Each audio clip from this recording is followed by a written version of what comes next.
अब देखते हैं स्टेबिलिटी ऑफ ट्रस। ट्रस की स्टेबिलिटी चेक करना, यानी जो भी अवेलेबल ट्रस है वो स्टेबल है या नहीं। कुछ ट्रसेस स्टेबल होती है, कुछ अनस्टेबल होती है। ओके, तो अपने को चाहिए यहाँ पर truss should be stable and determinate. ये इनडिटर्मिनेट जो है ये अपन बाद में देखने वाले हैं। ओके, और लेकिन अनस्टेबल जो है वो तो अपने कुछ काम के ही नहीं। अगर कोई ट्रस है और अनस्टेबल है, यानी जगह पे ठहर नहीं रही, वो इधर उधर खिसक रही, तो आपने क्या काम की।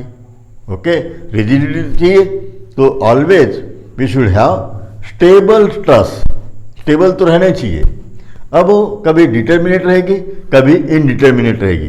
तो शुरू में अपन देखने वाले हैं डिटर्मिनेट, उसके बाद में इनडिटर्मिनेट जो है वो नेक्स्ट पार्ट हो। तो पहले अपन स्टेबिलिटी देखते हैं। स्टेबिलिटी कैसे चेक करना, इसमें दो टाइप की होती है, एक इंटरनल स्टेबिलिटी, दूसरी है एक्सटर्नल स्टेबिलिटी। तो इसके आगे जो है ये है इंटरनल इनडिटर्मिनेसी और एक्सटर्नल इनडिटर्मिनेसी। ये इनडिटर्मिनेसी जो है ये अपन डिटेल में फ्लेक्सिबिलिटी एंड स्टिफनेस टॉपिक जब आएगा तो वहाँ पर अपन काफ़ी डिटेल में वो सब देखने वाले हैं। तो you will be able to find out determinacy of any trusses, means trusses और फ्रेम्स, वो चाहे फिर इंटरनल रहे या एक्सटर्नल रहे, वो अपन वहाँ पे देखने वाले हैं। अभी सिर्फ यहाँ पर देखना है स्टेबिलिटी ऑफ द ट्रस। तो यहाँ पर मैंने अभी बताया इंटरनल स्टेबिलिटी, दूसरी रहेंगी एक्सटर्नल स्टेबिलिटी। ये इंटरनल स्टेबिलिटी क्या होती है, ये ट्रस जो है, ट्रस के जो मेंबर्स हैं, ये 1 2 3 ये होते हैं मेंबर, और ये होते हैं जॉइंट 1 2 3, बराबर है। अब यहाँ देखेंगे 1 2 3 4, ये 4 जॉइंट हो गए, और ये है मेंबर 1 2 3 4 5 यहाँ पर फिलहाल। ओके, तो मेंबर और जॉइंट ये तो आपको समझ में आ गया होगा, ये है जॉइंट। ओके, और ये होता है मेंबर, बराबर है। Now M stands for member and J stands for joint. Joint को J, मेंबर को M। Where R is number of reactions. अगर इंटरनल स्टेबिलिटी चेक करना है किसी भी ट्रस की, ये अगर सेटिस्फाई होता है equation M is equal to 2J minus R, तो अपन बोल सकते हैं कि ट्रस इज इंटरनली स्टेबल। ये इक्वेशन अगर सेटिस्फाई होता है तो ये जो बेसिक इक्वेशन है यही आपको ध्यान में रखना है। ये इसलिए कि कभी इंटरव्यू में, यानी मेरे साथ भी हुआ है, ये इक्वेशन पता होने की वजह से मैंने वहाँ पर आंसर करेक्ट दिया। R जो है रिएक्शन, ये नॉर्मली 3 होती है। ओके, लेकिन वहाँ पर जब मेरे को पैनल ने डायग्राम दी थी, वहाँ पर रिएक्शन 2 ही बनती थी। तो मैंने यहाँ पर R की जगह 2 पुट किया, तो ये इक्वेशन सेटिस्फाई हुआ और मैंने आंसर दिया था फिर internal it is stable truss. तो ये बेसिक। अब मोस्ट ऑफ द बुक्स में क्या किया है, ये इक्वेशन दिया है M is equal to 2J minus 3। ये 3 क्या होता है, रिएक्शंस। नॉर्मली अपन प्रोवाइड करते हैं एक सपोर्ट, हिंज सपोर्ट, तो यहाँ पे 2 रिएक्शन आती है, ये एक और ये दूसरी, हो गए 1 2। और रोलर सपोर्ट पे होती है reaction only 1, so that is I can say 3। तो रिएक्शन कितने हो गए, 1 2 एंड 3, 3 रिएक्शन, इसलिए नॉर्मली 3 यूज किया जाता है। ओके, अगर वहाँ पे 2 ही रिएक्शन अगर है तो अपने को यहाँ पे 2 पुट करना पड़ेगा। Okay, so this equation is important, पहले वाला। अब ये दूसरा भी ध्यान में रख सकते हैं, MCQ point of view it is also important. Okay, so अगर इक्वेशन ये सेटिस्फाई होता है, यानी नंबर ऑफ मेंबर्स, क्या आगे देखेंगे, number of member M is equal to 2 into joint minus R. इसमें वैल्यूज अगर पुट कर देते हैं एम जे और आर की, तो अपने को एक न्यूमेरिकल वैल्यू मिलेंगी, और ये लेफ्ट हैंड साइड की term is equal to right hand side की टर्म इक्वल हो गई, तो अपन बोलेंगे internally the given truss is stable. ये हो गया। दूसरा, एक्सटर्नली स्टेबिलिटी। एक्सटर्नल स्टेबिलिटी ये क्या होती है? ये रिएक्शन पे डिपेंड करेंगी। Okay, number of reactions. यदि नंबर ऑफ रिएक्शंस 3 के ऊपर है, यहाँ पे जैसे रोलर है, रोलर के जहाँ पे मैंने जगह पे यहाँ पे हिंज सपोर्ट दे दिया, अब एक रिएक्शन कितने हो गए? 1 2, ये तीसरी, और यहाँ पे भी एक हॉरिजॉन्टल रहेंगी 4। अपने पास में कंडीशन ऑफ इक्विलिब्रियम है 3, तो 3 कंडीशन, 3 इक्वेशंस, 3 अननोन, बराबर है। अगर अननोन्स रिएक्शन वैल्यूज अगर 3 है या 3 से कम है, तो अपन बोलेंगे ये एक्सटर्नली डिटर्मिनेट है ना। एक्सटर्नल स्टेबिलिटी उस पे, ये इक्वेशंस पे डिपेंड करेंगी। ओके, अगर यानी मान लो ये 4 रिएक्शंस है, यहां पर 4 रिएक्शन है, ये ट्रस स्टेबल है, स्टेबल है, इधर उधर खिसक नहीं वाली। ओके, लेकिन ये इनडिटर्मिनेट है। अब ये इनडिटर्मिनेट यानी डिटरमाइन कर ही नहीं सकते, ऐसा नहीं होता है। तो उसके लिए कंपैटिबिलिटी इक्वेशन जो है अपन यूज करते हैं, वो आगे देखेंगे अपन। और कुछ जगह पे स्ट्रेंथ ऑफ मटेरियल में भी और थ्योरी ऑफ स्ट्रक्चर में भी अपन ने कुछ जगह देखा है कि ये 3 इक्वेशन अगर सफिशिएंट नहीं होते हैं रिएक्शन फाइंड करने के लिए, तो फिर स्लोप डिफ्लेक्शन मेथड में भी देखा है, तो फिर एक नया इक्वेशन कैसे बनेगा, वो इक्वेशन लगाना होता है, और चौथा अननोन भी अपन निकाल सकते हैं, चौथा बोलो या पांचवा बोलो। ओके, तो the truss may be here the truss is stable but indeterminate by using conditions of equilibrium. Okay, तो डिटर्मिनेट अगर ट्रस है, डिटर्मिनेट एक्सटर्नली, तो ये 3 कंडीशंस अगर यूज करते हैं इक्विलिब्रियम की, summation F X is equal to 0, summation F Y is equal to 0, summation M is equal to 0, तब अपन बोलेंगे उसको डिटर्मिनेट एक्सटर्नली। एक्सटर्नली वो ट्रस डिटर्मिनेट है, यानी उसके रिएक्शन की वैल्यूज अपन आसानी से निकाल सकेंगे with the help of this 3 equations. Okay, अभी स्टेबिलिटी, ट्रस स्टेबल है या अनस्टेबल है, ये चेक करेंगे। All reaction should not be parallel. अगर ट्रस अनस्टेबल है, तो ये अनस्टेबल कब बनेंगी? जब सभी रिएक्शन यदि पैरेलल है। ओके, तो उसके लिए मैंने यहां पे एक एग्जांपल बनाया है। You see there are roller 1 2 and 3, तो ये सपोर्ट दे रहा हूं, ये है सपोर्ट, तीनों भी रोलर है। तो इस केस में जो रिएक्शन बनेगी ये ऐसी, ये दूसरी और ये तीसरी, ये R1 R2 and R3, these are 3 reactions. ये तीनों रिएक्शन अगर ऑब्जर्व करते हैं, तो you see these are parallel lines. तो तीनों R1 is parallel to R2 and it is parallel to R3, है ना। ये अगर जितने भी रिएक्शन है वो सभी अगर पैरेलल होती है, that truss is called unstable truss. आप आसानी से देख सकते हैं यहाँ पर, ये इसको अगर थोड़ा भी मैं पुश कर दूं तो ट्रस मूव हो जाएंगे, जगह पे नहीं रहेंगे। इसीलिए ऑलवेज कभी भी बीम ट्रस के लिए एक्चुअल स्ट्रक्चर में एक तरफ हिंज और दूसरी तरफ रोलर रहता है। ओके, हिंज क्या करता है, वो उसको जगह पे रखने की कोशिश करता है या जगह पे रखने में काम में आता है। ओके, लेकिन रोलर जो है ये डिस्प्लेसमेंट, डिफॉर्मेशन परमिट करता है, ताकि टेम्परेचर अगर कम ज़्यादा होता है, टेम्परेचर बढ़ गया तो एक्सपांशन होगा, तो वो एक्सपांशन परमिट करता है। अगर विंटर में वो टेम्परेचर फॉल हुआ तो कॉन्ट्रैक्शन होगा तो वो कॉन्ट्रैक्शन उसको नीचे आने कॉन्ट्रैक्शन परमिट करता है. Okay, so always we should provide at one side hinge support, at other side roller. अब तीनों भी अगर रोलर है तो ये अनस्टेबल है वैसे भी. ओके, और यहाँ पे रिएक्शन, तो MCQ point of view it is very important.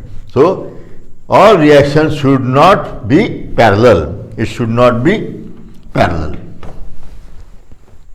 अगर पैरेलल है तो अनस्टेबल, अगर पैरेलल नहीं है तो stable. Okay, so this is important. Second condition है स्टेबिलिटी की, यानी ट्रस को स्टेबल रखना है तो क्या करना पड़ेगा. अगर all reaction should not be concurrent, ये एक दूसरी कंडीशन है, एक पैरेलल दूसरी कॉन्करेंट. अब ये कॉन्करेंट के लिए ये ट्रस तो दी है मैंने, अब मैं यहाँ पे सपोर्ट प्रोवाइड कर रहा हूँ, ये है सपोर्ट. अगर मैं रिएक्शन निकाल लूँ ऐसे इसको पैरेलल, तो ये रिएक्शन मेरी ऐसी जा रही है R1, ये दूसरी रिएक्शन R2, ये इसी लाइन में से ये दोनों इंटरसेक्ट हो गए. अब ये मैं R3 दूंगा. ये जो रिएक्शन है ये नॉर्मल टू प्लेन है ना, ये तो अपन देख चुके हैं. ये परपेंडिकुलर होता है, ये भी परपेंडिकुलर होता है जिस प्लेन पर रोलर रखा गया है. ओके, इस प्लेन को ये परपेंडिकुलर रहेंगे. Okay, so here this reaction is also passing through same point, है ना. एक ही पॉइंट में से ये तीनों रिएक्शन जा रहे हैं, ये हो गए कॉन्करेंट फोर्सेस. ओके, अब इस केस में ये ट्रस स्टेबल नहीं रहेंगी. जैसे भी कुछ लोड लगाएंगे, ऐसे लोड लगा दिया तो क्या होगा यहाँ पर, यू सी और ऑब्जर्व, ये ट्रस ऐसी रोटेट होगी या तो ऐसी रोटेट होगी, बराबर है, ऐसी यहाँ पर. ओके, तो ये है second condition.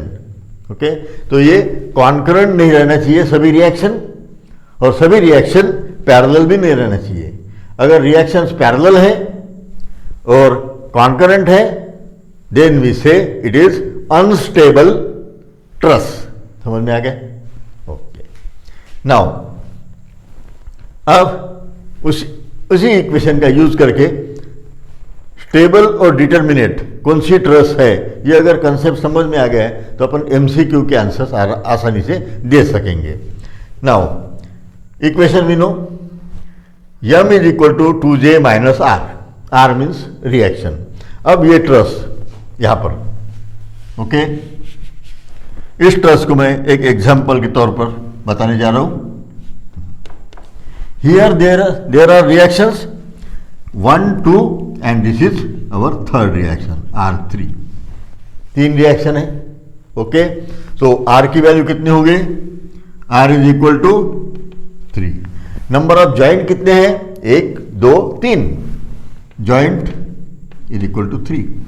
Number of member कितने हैं, एक मेंबर, दूसरा, तीसरा, 3. सो मेंबर है 3. If you put this value in this equation, m की वैल्यू 3 इज इक्वल टू 2, ये तो है इक्वेशन में. j मिले तो joint, number of joints 3. Okay, minus r is reaction 3. When we solve this, here we will get 3. Then this 3 is equals to 3. Okay, now ये equation satisfy हो गया. ये इक्वेशन अगर सेटिस्फाई होता है, m is equal to 2J minus R, तब हम बोलेंगे ये ट्रस स्टेबल है और डिटर्मिनेट है. तो ये क्वेश्चंस पूछे जाते हैं. दिस इज स्टेबल भी है और डिटर्मिनेट है. ये स्टेबल जो है, स्टेबिलिटी तो मैंने बता दिया आपको. ट्रस जो फॉर्म होती है ये ऐसी है कि वहाँ पर ट्रायंगल्स बनाते हैं. अपन ने टाइप ऑफ ट्रसेज देखा है सब तरफ, भी आपको भी पता है कि ट्रस में ट्रायंगल बनाते हैं. Triangle is most stable frame, triangle जो है ये मोस्ट स्टेबल फ्रेम है ये, तो कभी भी तो ये ट्रायंगल है। ओके, अभी ये तो हो गया एक ट्रायंगल, ये स्टेबल है और डिटर्मिनेट है, इसको आसानी से अपन सॉल्व भी कर सकेंगे। ये इंटरनली देख रहे, एक्सटर्नली नहीं। Externally is also determinate here, क्योंकि यहाँ पे तीन रिएक्शन है, R1, ये R1, R2 एंड R3, तीन रिएक्शन है, तीन इक्वेशंस है। एक्सटर्नली तो डिटर्मिनेट है ही, अपन देख रहे हैं यहाँ पर इंटरनली, ये जो मैं पोर्शन बता रहा हूँ ये इंटरनली। ओके, हाँ ये इंटरनली का है ना, इंटरनल स्टेबिलिटी चेक कर रहे हैं अपन। अब इस सेकंड केस देखते हैं, ये होगी पहली केस जिसमें स्टेबल है और डिटर्मिनेट है। ये जो कंडीशंस ऑफ इक्विलिब्रियम है, इससे अपन प्रॉब्लम सॉल्व हो जाएगा। यहाँ पे तीन मेथड बताने जा रहा हूँ, method of joint, method of section और ग्राफिकल मेथड, तो उससे ये सॉल्व हो जाएगा। दूसरी केस, यम ज़्यादा है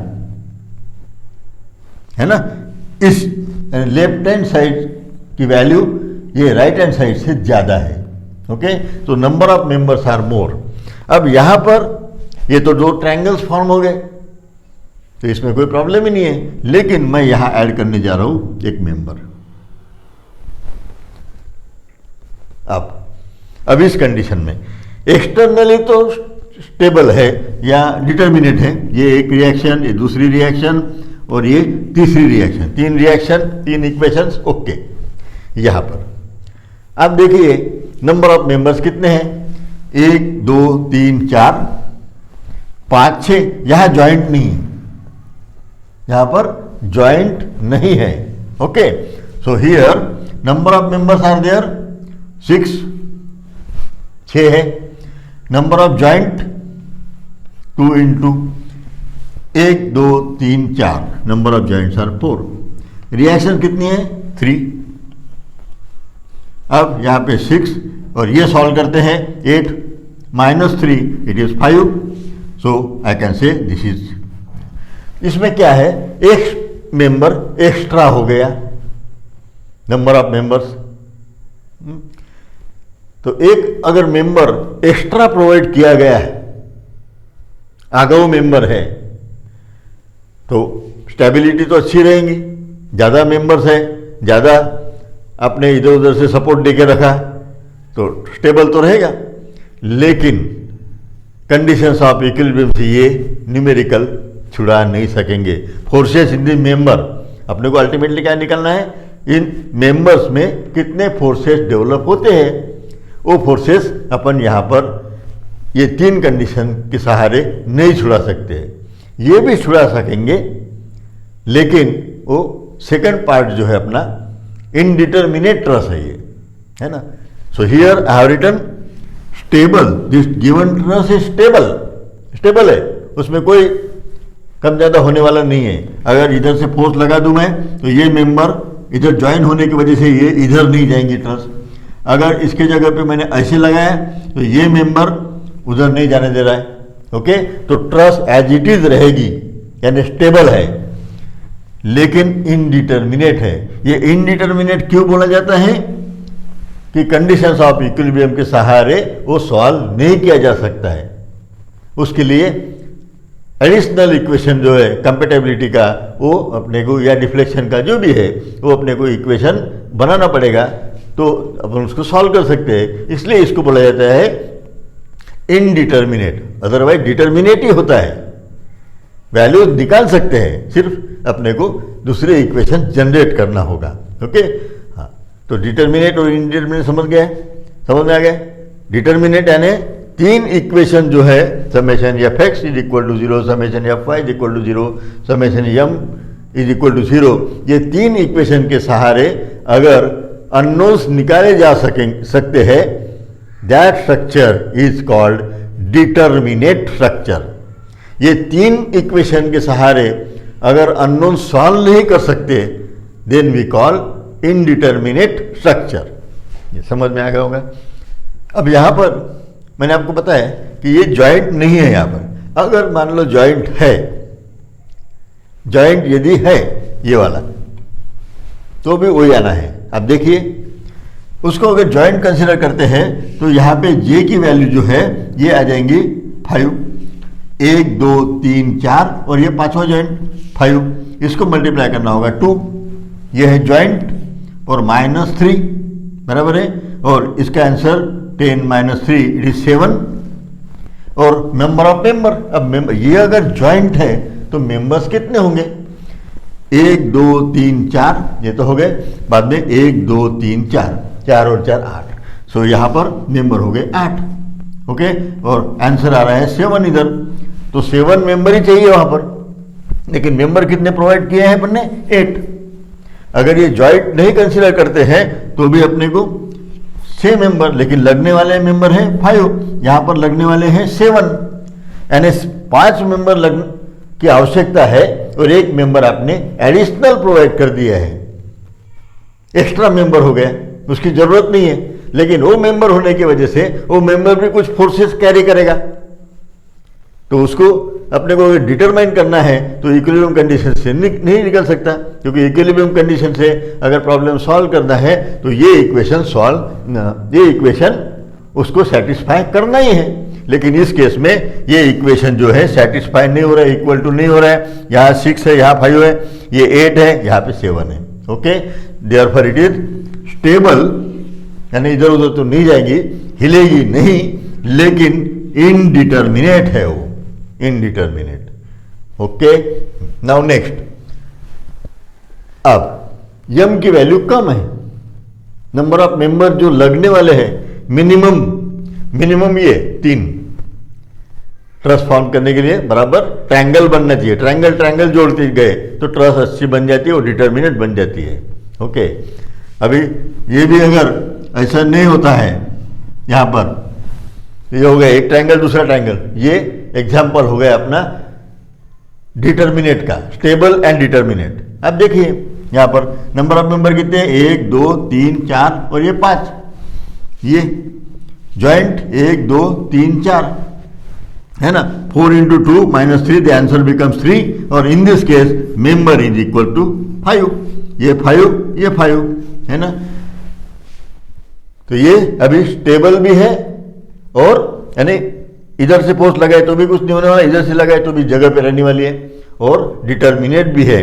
यहाँ पर ये एक्स्ट्रा मेंबर प्रोवाइड करने की वजह से ये ट्रस हो गई इनडिटर्मिनेट, एक्स्ट्रा एडिशनल आगो मेंबर यहाँ पे अपन ने प्रोवाइड कर दिया है, इसका मतलब। ओके, नाउ अब देखते हैं ये टाइप, इसमें फोर्सेस, ये रिएक्शन R1 R2 R3 ये रिएक्शंस हो गए, तो externally 3 equation 3 reaction, externally it is determinate. अब यहां पर देखेंगे नंबर ऑफ मेंबर कितने हैं, 4, 1 2 3 4, number of member 4, number of joint 1 2 3 4, 2 × 4 number of joint, minus reaction कितनी है 3, the answer will be here 5 and here it is 4। Okay, और ये 5, तो ये हो गया ऐसा। इसका मतलब क्या है, नंबर ऑफ मेंबर कितने चाहिए 5, लेकिन प्रोवाइड कितने के 4, तो ये हो गई अपनी अनस्टेबल लेकिन डिटर्मिनेट। अगर नंबर ऑफ मेंबर कम है तो डिटर्मिनेट होती है, लेकिन ऐसी ट्रस अपने कुछ काम की नहीं है, इसलिए क्योंकि जो भी सिविल इंजीनियरिंग स्ट्रक्चर होता है या दूसरे इंजीनियरिंग का भी स्ट्रक्चर, वो इक्विलिब्रियम में रहना चाहिए, लोड उसने लेना चाहिए। अभी यहाँ पर मैं अगर लोड लगा दूं, ये जॉइंट है, बोले तो हिंज है यहाँ पर, ओके, ये हिंज पॉइंट है, तो ये कोलैप्स हो जाएंगे ऐसी,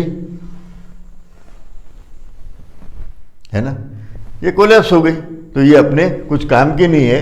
therefore this word is meaningless, इसका कुछ वर्ड का काम नहीं है, ये मीनिंगलेस है डिटर्मिनेट। अपने को वो प्रॉब्लम, तो ऐसी ट्रस कुछ काम की नहीं है, इधर से लोड लगा दिया, इधर से डिफ्लेक्ट हो गई, तो क्या फायदा, है ना, उसको लोड लेना है तो ही तो अपन स्ट्रक्चर बनाएंगे, अदरवाइज ऐसे ही स्ट्रक्चर खड़ा करके क्या मतलब है। Okay, so this is unstable truss, क्योंकि यहाँ पर जो मेंबर लगने वाले हैं वो मेंबर्स लेस है, less than required. Okay, now internal determinacy, internal determinacy ये कैसे निकालेंगे? ओके, अब कुछ नहीं है, यानी इंटरनल यानी एक्स्ट्रा मेंबर या लेस मेंबर ये अपने को निकालना है। ओके, कितने हैं वह? जैसे यहां पर एक मेंबर एक्स्ट्रा हो गए, है ना, 5 लगते थे, 5 की जगह 6 प्रोवाइड कर दिए, एक मेंबर एडिशनल हो गए। इस केस में 1 member is additionally we have provided, तो उसके लिए अपने को एक इक्वेशन लगेगा एक्स्ट्रा। तो ये इक्वेशन कितने लगेंगे एक्स्ट्रा, ये निकालने के लिए अपने को ये चाहिए internal indeterminacy. Okay, so for that कुछ नहीं, ये यम को मैंने जगह पे रखा है और ये वैल्यूज इधर लेके आए, एंड नंबर ऑफ मेंबर कितने लग रहे हैं, ये नंबर ऑफ मेंबर्स कितने प्रोवाइड किए हैं यम, नंबर ऑफ मेंबर्स एक्चुअली कितने लग रहे हैं इतने, ये लग रहे हैं नंबर ऑफ मेंबर, और प्रोवाइड किए हैं ये वैल्यू, प्रोवाइड की वाली वैल्यू और माइनस लगने वाली वैल्यू, इसको घटा दो तो मिलेगा इंटरनल इनडिटर्मिनेसी कितनी है। अगर इंटरनल इनडिटर्मिनेसी 1 है तो 1 एडिशनल इक्वेशन लगेगा, ये 3 के अलावा चौथा इक्वेशन लगेगा। ओके, तो उसका इंपॉर्टेंस वहां पर है। और एक्सटर्नल इनडिटर्मिनेसी, उसके लिए इक्वेशन है number of actual reaction, R means total available reactions, it means actual reactions. यहां पर कितने रिएक्शन है, 1 2 3। अब टोटल रिएक्शन यदि यहां पर भी हिंज है तो ये हो गई एडिशनल रिएक्शन, तो ये हो गए R4। तो कितने रिएक्शन बन गए, 1 2 3 4। तो यहां पे R की वैल्यू आ गई 4, माइनस इक्विलिब्रियम के हिसाब से कितने रिएक्शंस निकाल सकते हैं, मैक्सिमम 3 इक्वेशन से। So here reaction, so reactions in equilibrium equation, equilibrium equation से अपन जो रिएक्शन निकाल सकते हैं वो, तो यहां पर आंसर आएगा 1। तो 1 रिएक्शन जो है एडिशनली यहां पे हो गई, वो भी फिर एक्सटर्नली इनडिटर्मिनेट है, उसके लिए भी कोई इक्वेशन वगैरह बना के अपने को वो सॉल्व करना होगा। सिर्फ इक्विलिब्रियम कंडीशन से अपना प्रॉब्लम सॉल्व नहीं होगा।